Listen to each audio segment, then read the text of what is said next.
if we are spending around 20 to 30% of our compensation spend on benefits, we're leaving a lot of money on the table. And that's millions and millions of dollars that we're finding that's being left due to inertia. So it's something we definitely want to pay attention to. 67% have undervalued their benefits altogether. So just by a show of hands, do a lot of you see your benefits going unused during the year? Or lots of money being left on the table? Yeah, and that's very normal, and it's unfortunate because typically, like I said, we've got millions of dollars invested.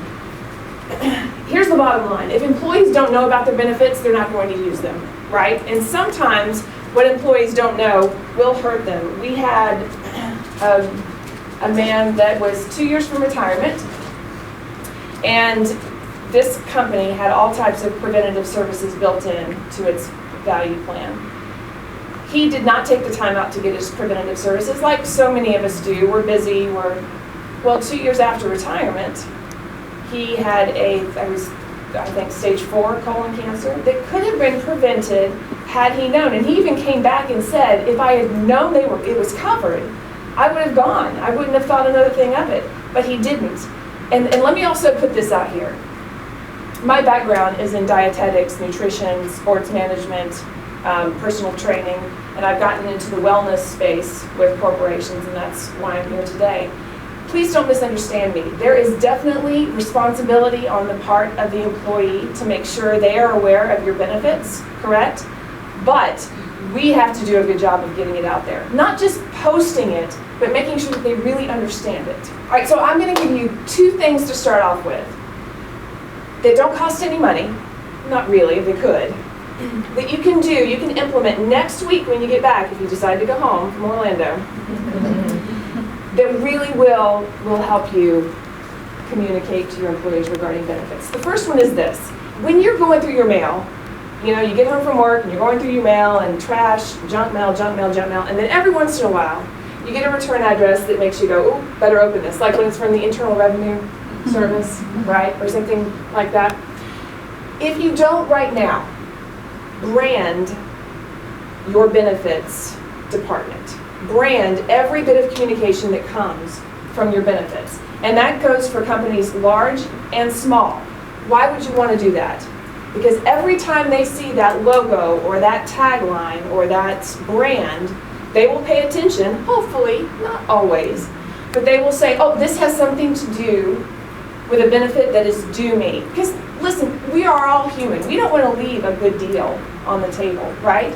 So brand your communication, brand your benefits, and that's everything. Emails, regular snail mail, the apps that go with it, anything needs to be branded. And the other one is this.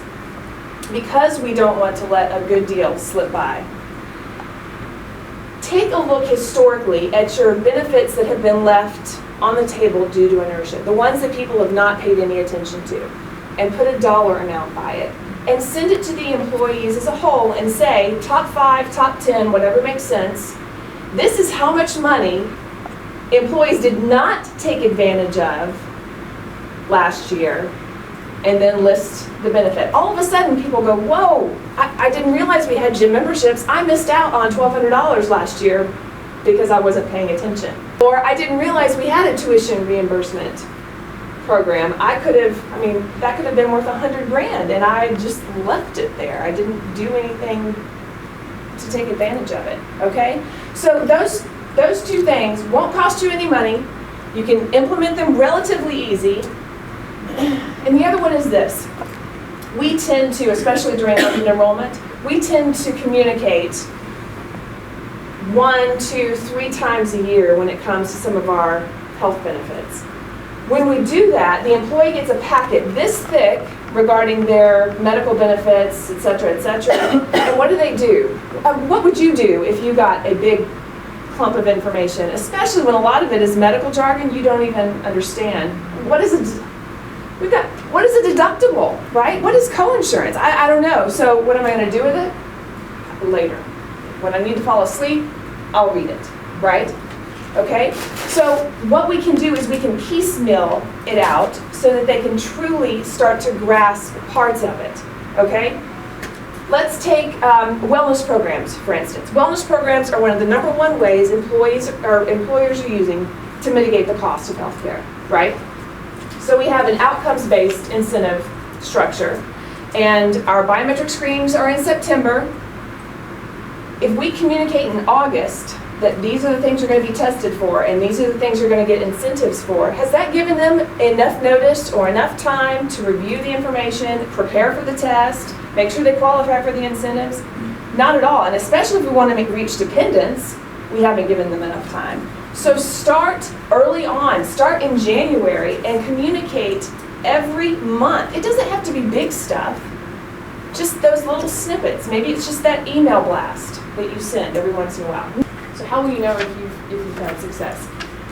Many companies will use the metric electronically about how many hits they get on a certain communication piece that's gone through. There is actually a way to tell whether or not an email was read or a site was visited or whatever it is. So we can look back historically and tell, was that communication effective or not? Or you've got the real easy one. Are your employees getting healthier? Are your wellness program communications or whatever it may be, are they making a difference? Are you looking at your health risk assessments? Are you looking at the biometric? In aggregate, of course. Are you looking at their results and seeing if they're getting healthier? Your 401ks, are people saving more? Are your communications getting out there and causing some action?